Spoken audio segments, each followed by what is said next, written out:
The youth of Kenya, in a meeting yesterday, vowed to intensify the protest to the street on Tuesday. They said, "Don't be intimidated about what President Ruto said in the interview. He is already weak, and we must finish all of them." The member of parliament who was kidnapped revealed shocking things about President Ruto and his MPs. He boldly said, "The president have compromised the members of parliament. They are taking money instead of fighting for the people. He have promised despite his abduction, he won't step back." You won't believe what President Ruto said in an interview today.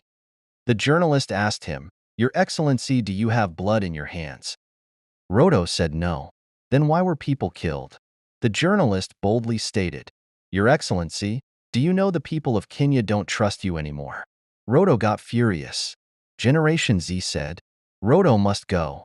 For better understanding of the current situation in Kenya today, I have shocking videos to show you. But before we get into it, kindly subscribe and like the video for more updates. Don't worry about this interview. I mean, you just go and listen and you judge it for yourself. What he said. You don't. I mean, don't worry about this interview of today. So please, everybody, mine is just everybody come out on Tuesday, come out on Thursday. The guy is as weak as he is, and then everybody can see. But he's coming out pretending that is one of the toughest. I mean, you just come out on Tuesday. The general has been very clear. There's nothing here, left, right, and center. Let us be laser focused and finish the job, period. All these other things, these things, we will finish them at the time. So everybody, the young people, everybody, ladies, women, come out and let us finish the job. Thank you. The Kenyans will watch you, Your Excellency, and I don't know whether you are aware that they don't trust what you say. They don't believe what you say. Are you aware, Your Excellency, for example, that a lot of Kenyans increasingly don't associate the truth with you? That is your assessment because you have never associated the truth with me from the beginning. No, there's quite a number of Kenyans. No, I mean, that is over 20 people are dead. 39 are missing through state-driven abductions. And first, they're asking a very simple question. 24 people dead. Your Excellency, do you have blood on your hands? I have no blood on my hands. A very, very bad experience this morning. It happened immediately after church service.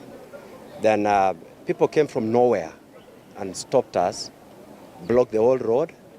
Then they started abducting me in the presence of my children, who were traumatized. It was a very terrifying experience, which I want to say that we can be of different opinion.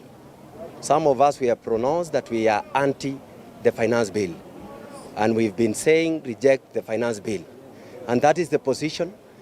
Don't use intimidation to try to silence us, so that you perpetuate whatever you want to do with that finance bill.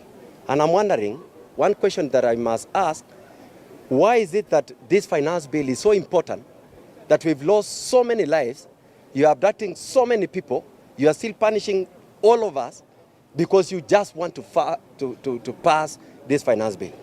It is so unfortunate that it is happening in this century. All we are saying is that we have said reject the finance bill because of the issues that are in that finance bill. And Kenyans are not supporting it. I don't know how long it will take for the leadership to understand that you cannot force us to have punitive taxation measures when Kenyans are living in abject poverty because of the cost of living, which has skyrocketed to high levels. You spoke about mama mbogas, you spoke about border borders, you spoke about Juakali sector, but you have forgotten it. And now you are focused on punishing more the less fortunate in the society. You cannot intimidate us into silence. And I want to say I'm coming out strong. We will follow what whatever measures they want us to say. We were coming back tomorrow, or we come even the day after tomorrow. But one thing that I want to promise you, we will never be intimidated to silence.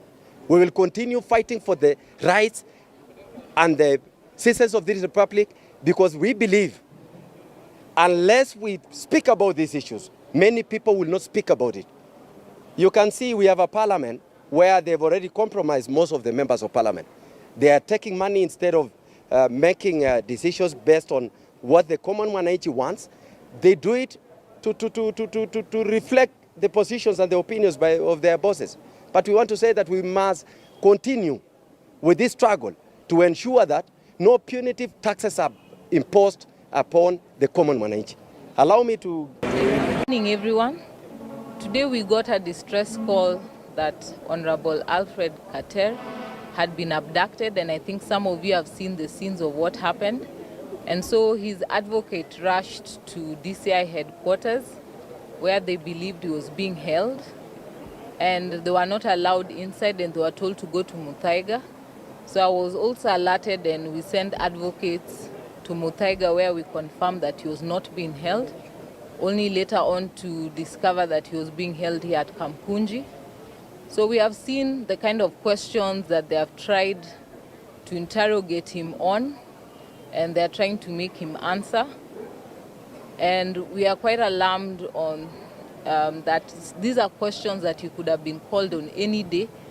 He could have been called on Monday to attend and to answer.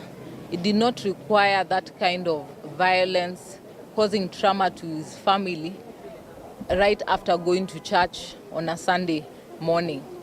Also, we are alarmed by the kind of conduct that we're seeing more and more by the police officers, because after all of this, he's still being told to come back tomorrow morning.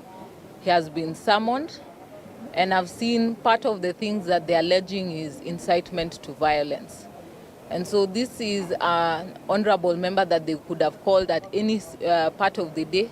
And if they're still telling him to go back tomorrow and they have not released even his phone, so we are wondering what is the motive that they have. Or is it a story that they're trying to create and fix particular people within that story? So we'll continue to fight for justice and we'll continue to support.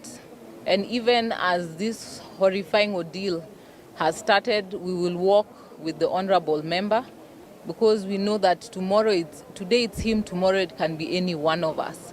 So we ask that we all be vigilant and that we avoid misreporting or information that people can believe that someone is safe, only to be discovered later on that he's dead and has been thrown somewhere.